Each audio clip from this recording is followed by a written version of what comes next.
అదే నమస్కారం.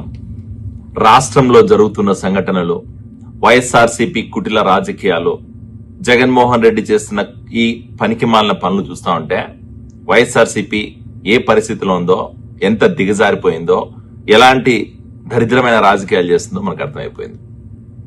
అధికారంలో ఉన్న 5 సంవత్సరాల్లో ఏ రోజు ఒక పర్మనెంట్ ఉద్యోగం ఇయ్యని ఈ జగన్మోహన్ రెడ్డి గారి ప్రభుత్వం ఈరోజు మెగా డిఎస్సి ద్వారా 16,000 మందికి పైగా ఉద్యోగాలు ఇచ్చి ఈరోజు కొన్ని సంవత్సరాల నుంచి వెయిట్ చేస్తున్న డిఎస్సి ఆస్పిరెంట్స్ కి ఈరోజు ఉద్యోగాలు కల్పిస్తే దాని మీద కూడా లేనిపోని ఆరోపణలు చేసి రాద్ధాంతాలు చేసి ఈరోజు రాష్ట్రంలో లా అండ్ ఆర్డర్ నిర్వీర్యం చేయాలని ప్రయత్నం చేస్తున్నట్టుంది వైఎస్ఆర్సీపీ పరిస్థితి చూస్తూ ఉంటే.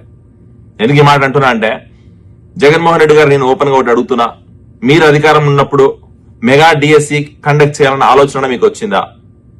ఒకవేళ మీకు నిజంగానే ఆలోచన వచ్చింటే 5 సంవత్సరాలు మీరు అధికారం ఉన్న రోజుల్లో ఎందుకు మెగా డిఎస్సి కండక్ట్ చేయలేకపోయారు? ఎందుకు పారదర్శకంగా ఈ రోజు జరిగిన మెగా డిఎస్సి మీద ఇంత రాద్ధాంతం చేస్తున్నారు? మెగా డిఎస్సి ద్వారా ఉద్యోగాలు సంపాదించిన ఈ రోజు యువతకి, మహిళలకైనా, ఈ రోజు యువకులకైనా ఎందుకు మీరు ఇలాంటి లేనిపోని ఆరోపణలు చేసి వాళ్ళ జీవితాలతో ఆడుకుంటున్నారని నేను అడుగుతున్నా.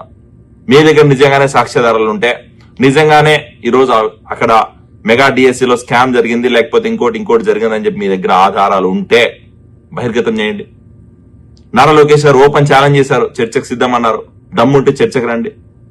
ఈరోజు తెలుగుదేశం పార్టీ, కూటమి ప్రభుత్వం, అలాగే ఈరోజు పార్టీలో పనిచేస్తున్న ప్రతి ఒక్కరు కూడా చాలా పారదర్శకంగా మెగా డిఎస్సిని కండక్ట్ చేసి ఈరోజు ఐఏఎస్ ఆఫీసర్లు ముందుకొచ్చి ఓపెన్ గా అక్కడ జరిగిన వాటి మీద విశ్లేషణ చేస్తా ఉంటే కూడా, దాని మీద వివరణ ఇస్తుంటే కూడా దాని గురించి పట్టించుకోకుండా కేవలం మీ రాజకీయ స్వార్థం కోసం, మీ స్వలాభం కోసం, మీ రాజకీయ కుటిల తత్వం కోసం ఈరోజు బయటకు వచ్చి ప్రజలను రెచ్చగొట్టే ప్రయత్నం చేస్తున్నారు.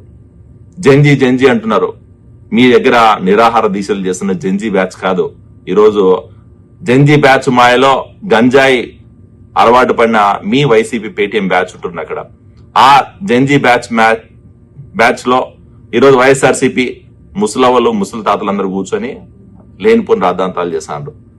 జంజీ కరెక్ట్ గా స్పెల్లింగ్ తెలియని వాళ్ళు కూడా ఈరోజు జంజీ గురించి మాట్లాడుతున్నారు. జనరేషన్ జీ మీ దగ్గర లేదయ్యా స్వామి. జంజీ బ్యాచ్ అందరూ కూడా తిరస్కరించారు కాబట్టి మీకు 151 స్థానాల నుంచి 11 స్థానాలకు పడిపోయారు. అది ఆలోచన చేసుకోండి. మీకు ఈ రోజు కూడా వాస్తవ పరిస్థితులు తెలియట్లే. ఈ రోజు కూడా మీ చేసిన పనికిమాలిన పనుల గురించి ఆలోచన చేసుకోవాలా, దాని గురించి కొంచెం రెట్రోస్పెక్ట్ చేసుకోవాలన్న ఆలోచన మీకు రావట్లే. కేవలం మీకు అధికార దాహంతో, మీకు ఎలా అయినా అధికారం సంపాదించుకోవాలా, ఎలా అయినా మళ్ళీ ఈరోజు రాష్ట్రాన్ని మళ్ళీ అభివృద్ధి చెందుతున్న రాష్ట్రాన్ని రావణ కాస్త చేయాలనే ఆలోచనలో చేస్తున్నారు తప్ప ప్రజలు బాగుపడితే మీకు నచ్చదు. యువతకు ఉద్యోగాలు వస్తే మీకు నచ్చదు. ఈరోజు సంక్షేమ పథకాలు అమలు చేస్తే మీకు నచ్చదు. రాష్ట్రంలో డెవలప్మెంట్ జరిగితే మీకు నచ్చదు. పెట్టుబడులు రాష్ట్రానికి వస్తే మీకు నచ్చదు. మీరు చేయాల్సిందల్లా ఏంద్రా అంటే, కేవలం చేస్తున్నది ఏంద్రా అంటే, రాష్ట్రాన్ని ఎలా అయినా కూడా మళ్ళీ ఈ రోజు రావణ కాస్త చేయాలా, లా అండ్ ఆర్డర్ నిర్వీర్యం చేయాలా, జరుగుతున్న అభివృద్ధికి ఆటంకాలు కలిగించాలా. పోలవరం ప్రాజెక్ట్ అయినా, అమరావతి అయినా, వైజాగ్ ప్రాంతమైనా, ఇటు రాయలసీమ ప్రాంతమైనా ఈరోజు ముందుకు వెళ్తా ఉంటే డెవలప్మెంట్ లో దాన్ని ఆపాలనే ప్రయత్నం చేస్తున్నట్టు కనపడుతుంది. మీకు నిజంగా చిత్తశుద్ధి ఉంటే, మీకు నిజంగానే దమ్ము ధైర్యం ఉంటే, మీకు నిజంగానే ఈరోజు మెగా డిఎస్సీలో స్కామ్ జరిగిందని మీ దగ్గర సాక్ష్యాధారాలు ఉంటే ఓపెన్ ఛాలెంజ్ నారా లోకేష్ గారు ఇచ్చారు. మీకు ఆల్రెడీ చర్చకు సిద్ధమన్నారు. ఆయన రావడానికి రెడీగా ఉన్నాడు. మీరు రావడానికి ప్రాబ్లం ఏంది? మీ దగ్గర ఆధారాలు ఉంటే రండి బయటికి. ఈరోజు ఎందుకు ఈరోజు ప్రజల దగ్గర చెప్పలేకపోతున్నారు? ఈ కపట నాటకాలు ఎందుకు? నిరాహార దీక్షలు ఎందుకు? ఈరోజు మెగా డిఎస్సి ద్వారా ఉద్యోగాలు సంపాదించిన యువత అందరూ కర్నూలులో గర్జన చూసిన తర్వాత మీకు అర్థం కావాలా వాళ్ళ మీ మీద ఎంత కోపం ఉందో, రాబోయే రోజుల్లో దాని పరిణామాలు ఎట్టుంటాయో, రాబోయే రోజుల్లో ఈ మెగా డిఎస్సి ద్వారా ఉద్యోగాలు సంపాదించిన 16,000 మంది ఈరోజు మీ మీద వ్యతిరేకత ప్రకటిస్తే ఎలా ఉంటుందో పరిస్థితి ఆలోచన చేసుకోండి. ఖచ్చితంగా ఒకటైతే చెప్తున్నా, జగన్మోహన్ రెడ్డి గారైనా, జగన్మోహన్ రెడ్డి గారి పార్టీ నాయకులైనా, వైసీపీలో సిద్ధాంతపరంగా ఎటువంటి సిద్ధాంతాలు లేకుండా నడుస్తున్న ఏకైక పార్టీ ఏదైనా ఉందంటే దేశంలో అది వైఎస్ఆర్సీపీ పార్టీ. వాళ్ళకున్న సిద్ధాంతం వల్ల ఒకటి ఏంద్రా అంటే, రాష్ట్రాన్ని గబ్బు పట్టించాలా, ప్రజల్లో ప్రశాంతంగా ఉండకనే చేయాలా, లా అండ్ ఆర్డర్ నిర్వీర్యం చేయాలా, కుటిల రాజకీయాలు చేయాలా, శవ రాజకీయాలు చేయాలా. ఈరోజు రాష్ట్రంలో ఈరోజు ఎలా అయినా కూడా మళ్ళీ అభివృద్ధిని ఆపట్టంగా కల్పించాలనే ఉద్దేశంతో ముందుకు పోతున్నట్టు కనపడుతుంది. ఖచ్చితంగా రాబోయే రోజుల్లో ఈ గొడ్డల పార్టీ ఏదైతే ఉందో, గొడ్డల పార్టీ నాయకుడు ఎవరైతే ఉన్నారో ప్రజలు తరిమి కొట్టే పరిస్థితి ఉంటది.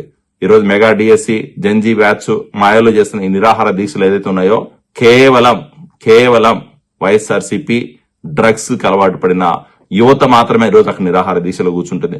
వాళ్ళకి మళ్ళీ ఎంకరేజ్ చేయడం కోసం సాయంత్రం అయ్యేసరికి బిర్యానీ సప్లై చేయడం, వాళ్ళు మళ్ళీ నిరాహార దీక్షల పేరుతో కూర్చున్నాడ పూలమాల లేచడానికి ఒక భజన బ్యాచ్ కూర్చోవడం, ఏదో మీడియా సమావేశాలు పెట్టి కేవలం జగన్మోహన్ రెడ్డి గారి మెప్పు కోసం పనిచేస్తున్నారు తప్ప వాస్తవ పరిస్థితులు గ్రహించలేని పరిస్థితిలో వైఎస్ఆర్సీపీ క్యాడర్ ఉంది, వైఎస్ఆర్సీపీ నాయకులు ఉన్నారు, వైఎస్ఆర్సీపీ అధినేత జగన్మోహన్ రెడ్డి గారు ఉన్నారు. మెగా డిఎస్సీలో స్కామ్ జరగలేదు.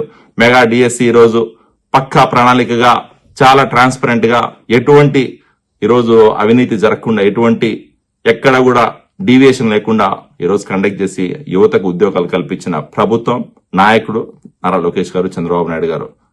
మీకు నిజంగా దమ్ము ధైర్యం ఉంటే ఓపెన్ ఛాలెంజ్ యాక్సెప్ట్ చేసి చర్చకు రమ్మని చెప్తున్నాం. లేకపోతే కూర్చొని ప్రశాంతంగా మీ పని మీరు చేసుకోండి. లేకపోతే మీకు ప్రజలు ఇంకోసారి బుద్ధి చెప్పి మీ వైఎస్ఆర్సీపీ పార్టీ నిర్వీర్యమయ్యే పరిస్థితి ఉంటుందని ఆలోచన చేసుకోవాలా.